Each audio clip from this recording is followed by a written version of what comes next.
How to find code violation properties is not hard.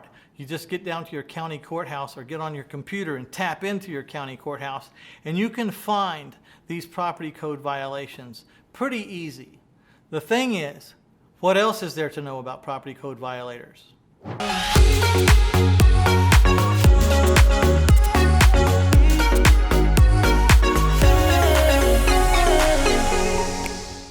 First of all, property code violations usually deal with properties that are being unkept or are dangerous. As you can imagine, houses that have been abandoned, the grass gets really tall, and that's unsightly. And so the neighbors in the community want it mowed. And so the city will go out and do that.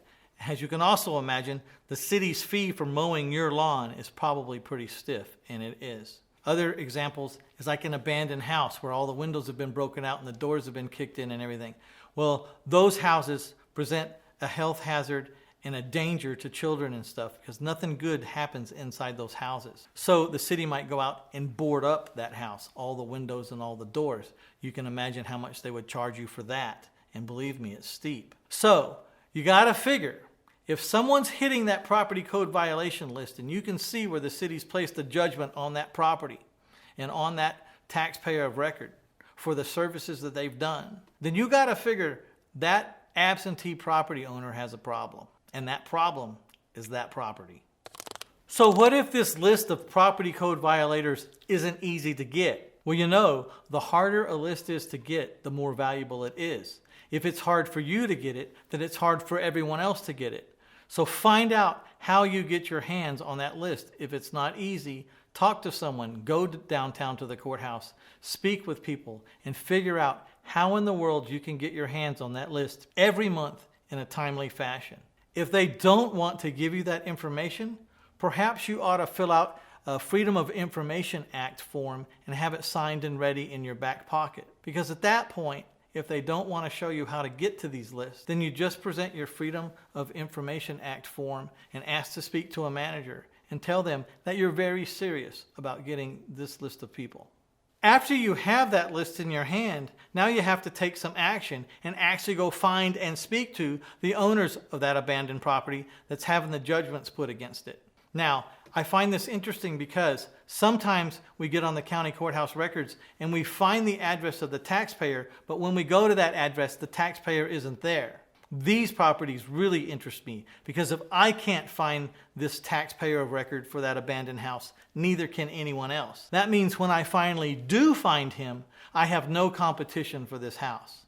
No one else has been able to find him. No one has tried as hard as I have. And I'm the only person in the room trying to buy this house.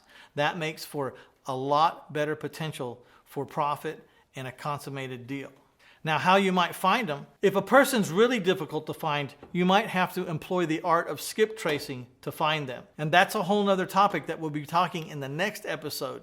So stick with us, and I'm going to show you how to skip trace and find these guys that are very difficult to find. While you're in that courthouse, looking for certain things and looking for the address of this absentee owner, you might look for some other things as well. The county courthouse also has records of people who have filed for divorce, who have filed for probate, who have filed death certificates. You know, there's a saying, wealth comes from chaos. I didn't invent that saying, but it's true. And not all chaos is negative.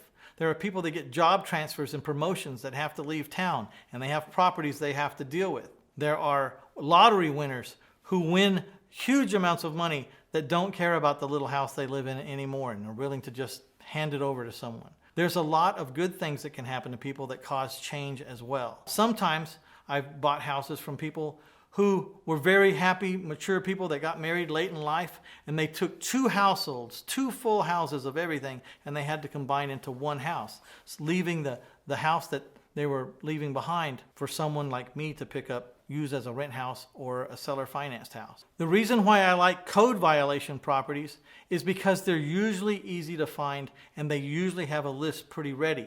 The thing is, not everyone knows to check that list. It's kind of a out of the box kind of list. And I love working that list because at my courthouse, I can go down every 7 days and find out who's on that list that wasn't on there 7 days ago. And this is a fresh lead. And then I move fast and with intention to get there and talk to them.